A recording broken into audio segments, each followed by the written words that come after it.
This is Democracy Now!, democracynow.org, the War and Peace Report. I'm Amy Goodman with Juan Gonzalez. Warning to our viewers and listeners, this segment continues to include graphic details, in this case about police violence.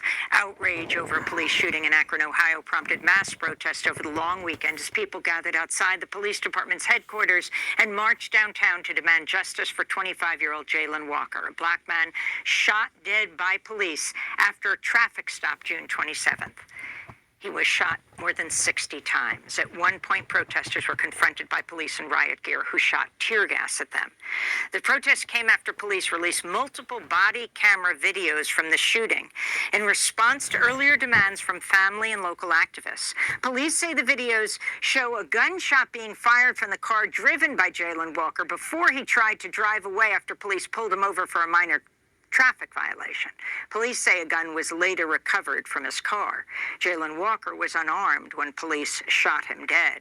The newly released body camera video shows 8 officers chasing Walker after he got out of his car and was running away. The video ends with the police firing 90 rounds and shooting Walker about 60 times, according to the autopsy.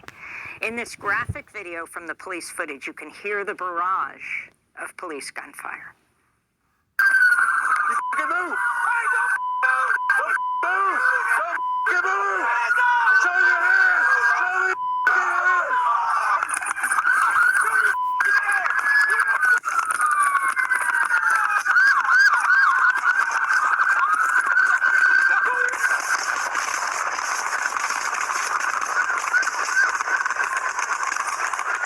Lawyers for the family of Jayland Walker say after police shot him 60 times, they handcuffed him before trying to provide first aid.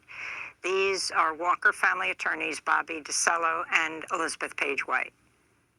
Jayland was shot more times than I can count, and that is beyond troubling. We are done dying like this. They want to turn him into a masked monster with a gun, and we knew that. But I want to thank the chief for one thing he said. At the time he was shot, more than 90 or 60 or whatever the unbelievable number will be, he was unarmed. The city of Akron canceled its 4th of July fireworks show Monday, has issued a downtown curfew ahead of the results of a state probe into the police killing of Jayland Walker. At a protest Sunday, demonstrators put their fists in the air to remember him with a moment of silence.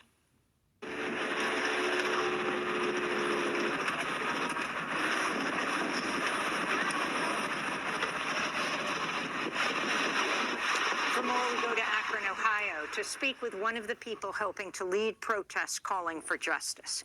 Reverend Ray Green Jr. is Executive Director of the Freedom Bloc. Bloc stands for Black-Led Organizing Collaborative, based in Akron. And still with us in nearby Cleveland, Ohio, former Ohio State Senator Nina Turner, who was recently a candidate for Ohio's 11th congressional seat and was a national co-chair of the Bernie Sanders 2020 presidential campaign.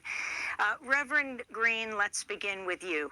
Describe the chronology here. What you understood happened when Jayland Walker was killed, and then what happened after video was released. Good morning. It's very simple. The video shows that a black man was spotted driving at night in an area he probably shouldn't have been spotted, was profiled, was then chased and gunned down like he wasn't human at all. Any other narrative is a disgrace to what we've seen in the video. What we've seen in the video is what I just described, an unarmed black man being chased and gunned down, and that's the simple facts of the matter.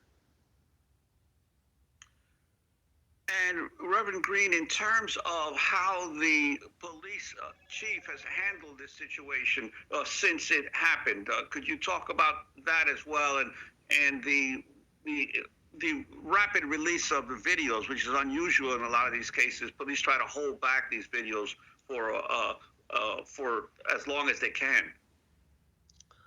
Well, yeah, first of all, in respects to the rapid release of the videos, the Freedom Bloc, along with Judy Hill, the NAACP, and other community leaders, ensured that this process happened. We were on the committee to ensure that body camera footage was released. So other than that, this camera footage would not have been released, but we fought for a year to have this body camera footage released in a timely manner. We actually wanted it quicker than that, but because of the FOP, we have to wait 7 days to get that footage. But I don't put any of this on the chief. He has some blame to shoulder for this. But this is about our public safety director, Charles Brown. This is about our mayor. This is about two men that have been in power, that have continued to let the culture of the Akron Police Department be ran by the union as opposed to what the citizens of this city needs. We have no control over this police department. Our mayor has no control over this police department. The only one that has control over this police department is the police union, the FOP. And that is the problem that we see. And now we just need new leadership. We need a new mayor. We need a new public safety director. And that's the only way that this problem is going to change. With the FBI coming in, putting together a consent decree, Homeland Security doing a check on this department, a thorough investigation on this department. The FBI has already put out the report that all of these police departments have been infiltrated by terrorist groups, by white supremacists. And Akron in 1920s had the second largest Ku Klux Klan base with over 400,000 members. And that's what we see in our police department today.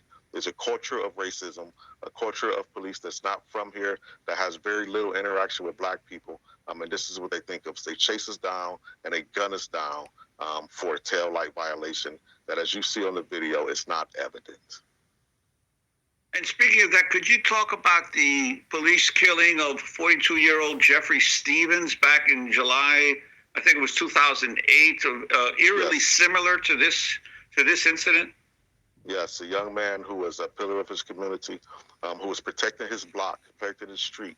What we asked our citizens to do, and the police rolled up with no context, not being from here, not living in these communities, pulled up with no context and gunned him down. Gunned him down. There is no other way to describe murder but to describe murder. This is murder.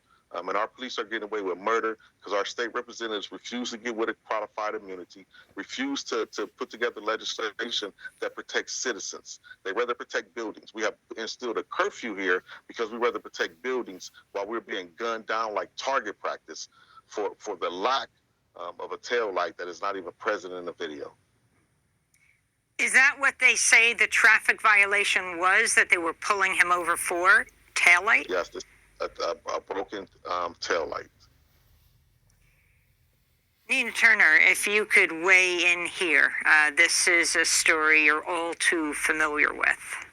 In fact, I went with you. You took us to the playground when the police had opened fire on how old was the little boy in the playground? Tamir Rice.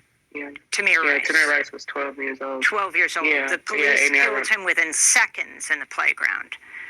That's right.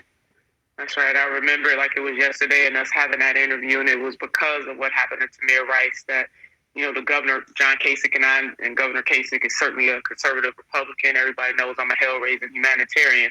But we were able to get together, and the governor created a task force on community and police relations because of that